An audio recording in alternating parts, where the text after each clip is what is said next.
Hey guys, hello and welcome to this first video on my intended trip to Santiago de Compostela, the St. James's Field of Stars.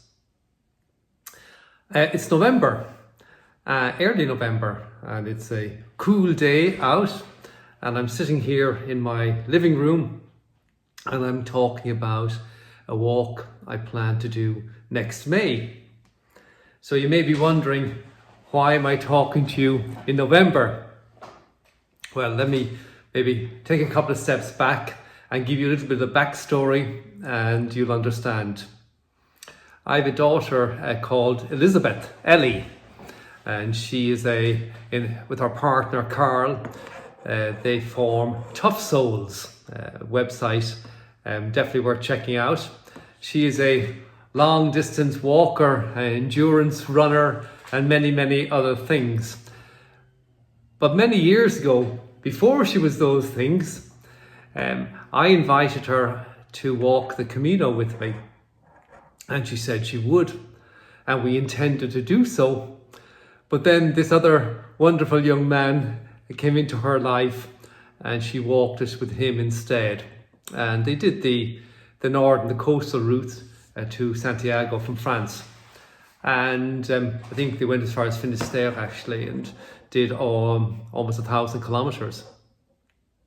But I always wanted to do the Camino. It was always in my head. And recently on a visit to see her, she invited me to do the Camino de Française, the French one, with her. So from just over the one side of the Pyrenees, across the Pyrenees, down to Pamplona, and then across to Santiago. It's about just shy, I think, of 800 kilometers. And the intention is to do it next May. Now, there are a few other things going on as well, which is why I'm talking to you in November. So it's sort of interesting. I'm at an interesting point in my life. I am a single man. I've been divorced 18 years, I think, and I have 4 children, and they've all sort of grown up and flown the nest. They've all finished university. One may go back and do another couple of years, but they're all pretty much done for. And I see much less of them than I used to, and I find that difficult. They're getting on with their lives as they should, moving on, doing their thing, and I'm happy for them that they're doing it. But I feel a certain void in my life now that they are gone. In parallel with that, I am in the process of retiring. I work about 1 day a week at the moment. I have an online business in the world of psychometrics, and I'm semi-retired, and I will be retired shortly. And I'm having a bit of an existential crisis. I'm questioning my relevance, number one. What am I doing that's relevant, that's meaningful in the world anymore? And I really don't have an answer to that. The second thing that's sort of challenging me is understanding what I'm actually interested in. What do I want to do that actually will give me a sense of meaning? I read a great book by Martin Seligman called Flourish, and if you haven't read it, I strongly recommend it.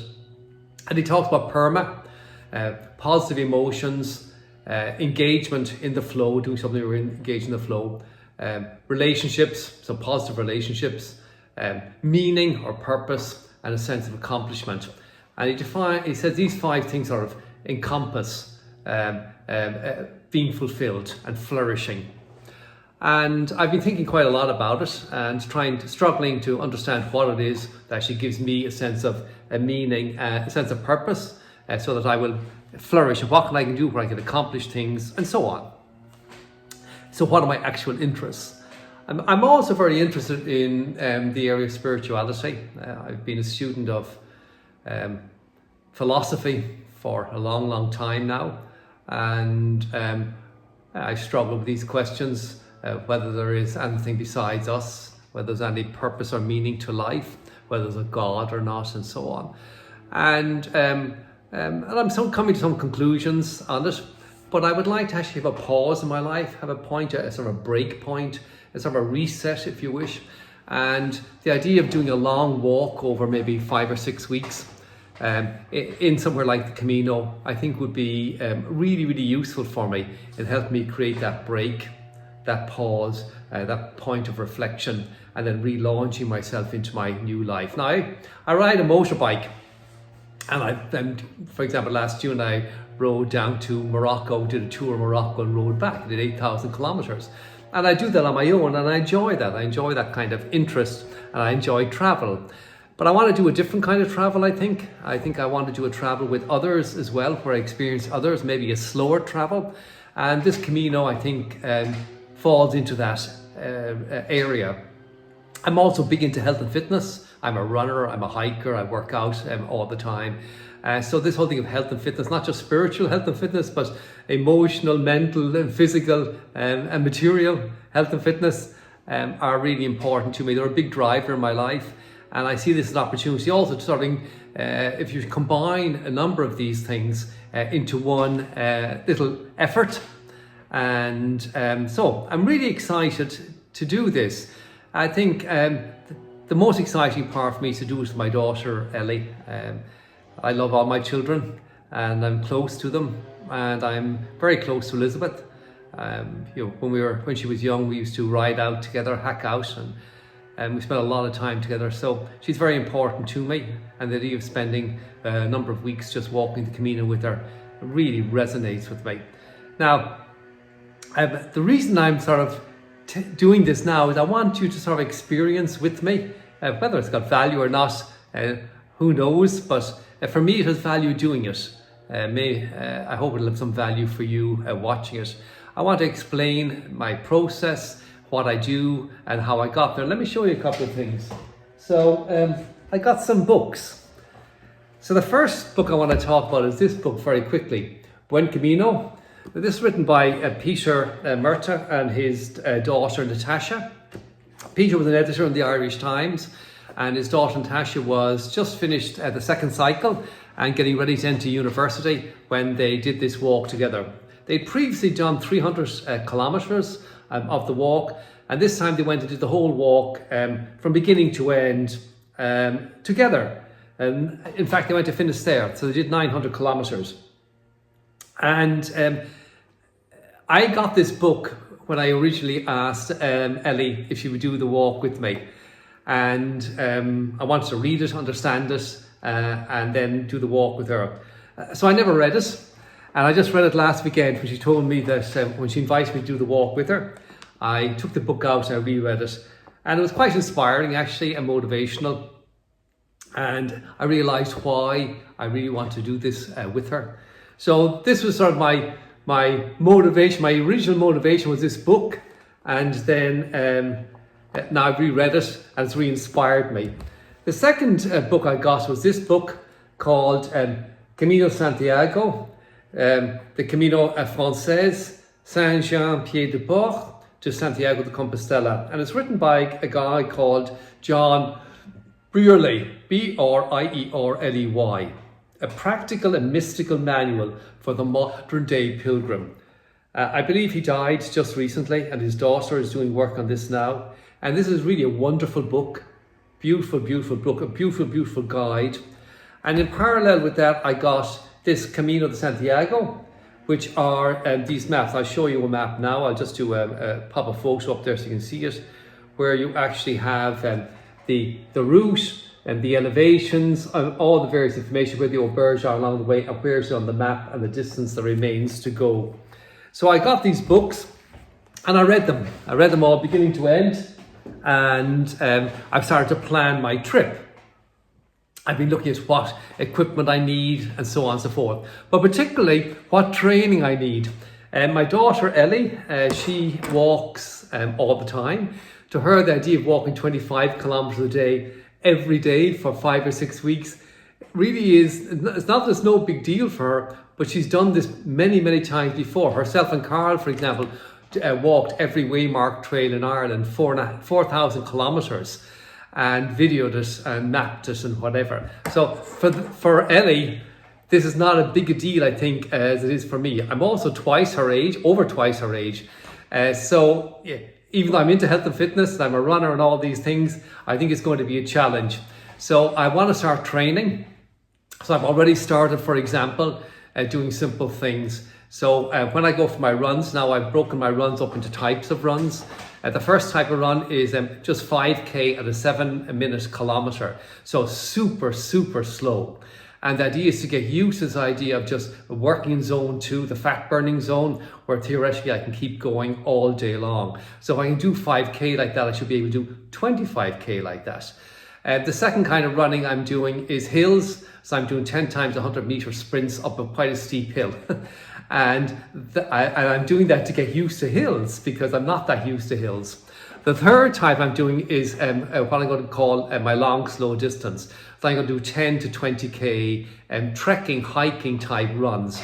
And to this end, I got myself new shoes. So I'm going to try these shoes. These are a Brooks, a Cascadia 8, and they are specifically for trail running.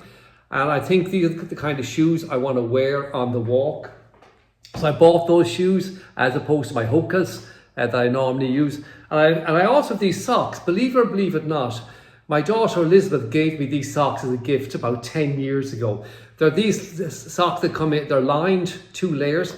So the idea is any friction that's taking place inside the shoe from a point of view of blisters won't in fact rub against the skin, it'll rub against the second layer inside. So for example, you can see here, I can actually show you the inside layer there. They're 2 separate layers. So I want to try this sort of stuff out and see how it works for me. And if I get shoes, break the shoes in. So I'll probably try these shoes, maybe another pair of shoes as well, and use them over a while. So I'm planning to go out down to Clonbur Wood, for example, the next day or so, and go and do a 10K in them and just try them out, and then try getting out into the mountains and doing some treks and runs in them. So these are the important things that I'm trying to do. So what I intend over these videos is that I will show you what I'm doing, show you what training I'm doing, what gear I'm getting, how I'm preparing for this. I'm carrying about 5 or 6 kilos, maybe 7 kilos, certainly 5 or 6 kilos more than I should be. And I've put on a lot of muscle because I've been doing a lot of weight training, but even still, I've got a bit of a belly and a spare tire, and I really need to get rid of that weight. I'm going to be carrying a rucksack. This will be the first time I've ever done anything like this, actually carrying a rucksack. I did 3 days of the Camino Portuguese a couple of years ago with a friend of mine, but we didn't carry anything. We did all ship from hotel to hotel. We stayed at lovely hotels and ate food and drank wine. This is going to be quite a different experience. We're going to be hosteling the whole way across, carrying all our gear. And so I need to sort of get into the habit of doing this, get into shape to do this, and not be carrying any sort of excess baggage. So it's going to be a whole new experience for me. I'm really, really excited, and I'm really grateful to Ellie for inviting me to do this with her. It's going to be just a wonderful, wonderful experience. I can't wait, to be honest, but I want to make sure I can finish. I have a dodgy left knee. I actually have 2 dodgy knees, but my left one is particularly dodgy. I have 2 dodgy shoulders, but my right one is particularly dodgy. I have a dodgy right elbow. So my lower back isn't 100%.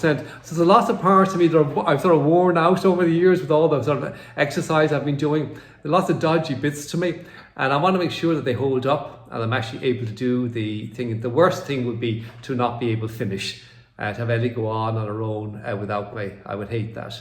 So I really want to get myself in shape. And it also gives me sort of a focus for my training over the next number of months from now till May. So that's sort of it, guys, by way of introduction. I plan to do a video whenever. So between now and May, I'll do videos when I've actually got something to say. And I'll sort of try and build up a bit of momentum and a bit of excitement about the walk.